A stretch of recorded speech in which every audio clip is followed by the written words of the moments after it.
Have you ever witnessed something so cruel that your heart ached, yet what happened after became one of the most unforgettable lessons in kindness? This story begins in a middle school hallway where a new girl stood alone, scared, and just trying to survive her first day.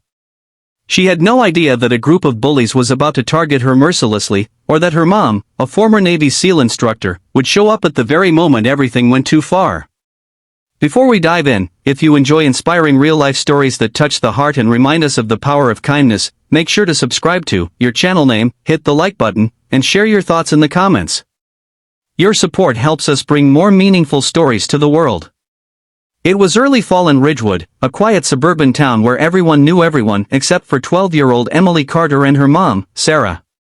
They had just moved from San Diego after Emily's dad passed away earlier that year. The loss shattered them both, but Sarah believed a fresh start might help her daughter heal. Emily was soft-spoken, gentle, and had a smile that could warm even the coldest heart. She loved art, animals, and baking cupcakes whenever she felt anxious. But on her first day at Ridgewood Middle School, her smile faded quickly. Students stared. Some whispered. Being the new kid was never easy, especially when you walked in with sadness still lingering in your eyes.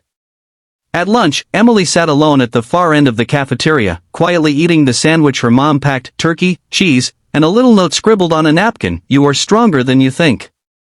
Love, Mom." She kept that napkin folded in her pocket like a shield. Across the room, a group of 3 girls watched her. They were known as the Hallway Queens, self-appointed rulers of Ridgewood Middle. Their leader, Madison, had a talent for sniffing out vulnerability and turning it into entertainment.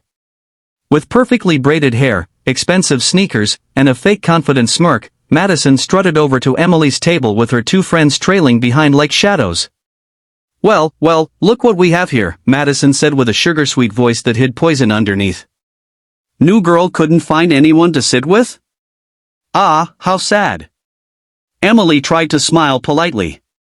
"Hi. I'm Emily. I'm still learning my way around." "Oh, trust me," Madison replied, leaning in, "people will learn their way around you, too." Her friends giggled as they snatched Emily's sandwich and tossed it into the trash. Emily's cheeks burned with embarrassment, but she stayed quiet. She remembered what her mom always said: never let someone's cruelty turn you cruel. You never know what they're going through. So Emily chose kindness. She didn't snap back. But kindness, sadly, didn't stop the bullying. Over the next few days, the taunts escalated. Notes were left in her locker telling her to go back where she came from. Someone drew a cruel picture of her on the whiteboard in class. One boy tripped her in the hallway, making her books scatter as laughter echoed around her. Still, Emily never talked back. She held her tears and walked on. At home, she told her mom everything was fine. But a mother's heart knows when something is wrong. Sarah Carter wasn't just any mom. She had spent years as a Navy SEAL training instructor, tough, disciplined, fearless. But after losing her husband, she chose to leave that life behind to raise Emily with more presence and tenderness. She knew strength had many forms, and kindness was one of them. One Thursday afternoon, the school hosted a Meet the Teachers event. Sarah planned to attend, hoping to learn how Emily was adjusting. But Emily begged, "Please don't come, Mom. I don't want to be noticed more." Sarah sensed the fear behind those words. "Sweetheart, people should notice kindness, not fear," she said softly. But she didn't press. She hugged Emily and promised to pick her up a little earlier the next day, just to make her smile. The next morning felt heavier than usual. Emily had art class, her favorite, so she hoped it would be a better day. During group activities, she drew a picture of her family at the beach: Mom, Dad, and her building a sandcastle.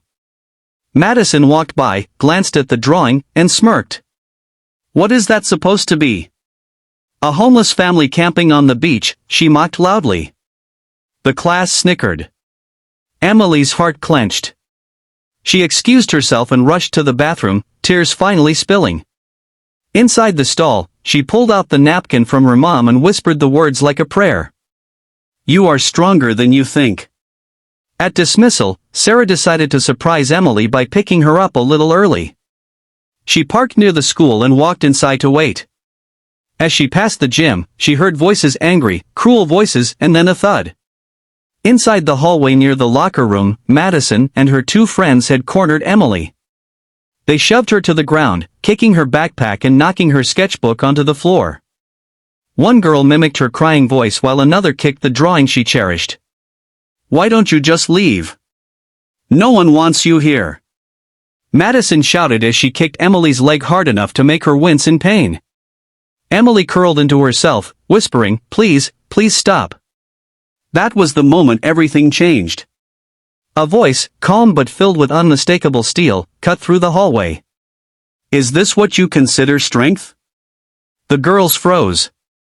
Standing at the hallway entrance was Sarah, back straight, eyes locked, calm like a storm before it hits.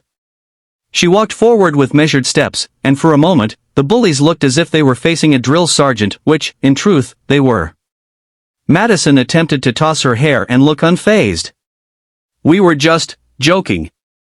Sarah knelt beside Emily first, gently lifting her daughter's chin. "Are you hurt?" she asked softly. Emily shook her head through tears, but Sarah could see the bruises forming. She hugged her, then stood and faced the girls. "You know," she began, her voice steady and controlled, "I trained some of the toughest soldiers in the country. I've seen people break bones, lose battles, cry, scream, fall, but do you know what the strongest people I ever met had in common?" The girls stared, unsure whether to answer. They chose kindness even when it wasn't given to them. Hurting someone weaker doesn't make you powerful. It exposes your weakness. Silence fell. The girls stared at the floor. Sarah continued, "You think this," she gestured to Emily on the ground, "shows strength? No.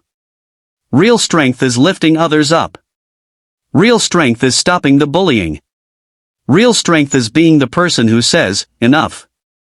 Madison's lips trembled. For the first time, her mask cracked. "We didn't mean." "Yes, you did," Sarah said gently. "But you can choose differently moving forward.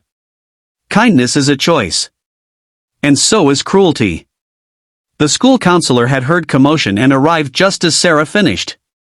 The incident was reported, parents were called, and consequences were given.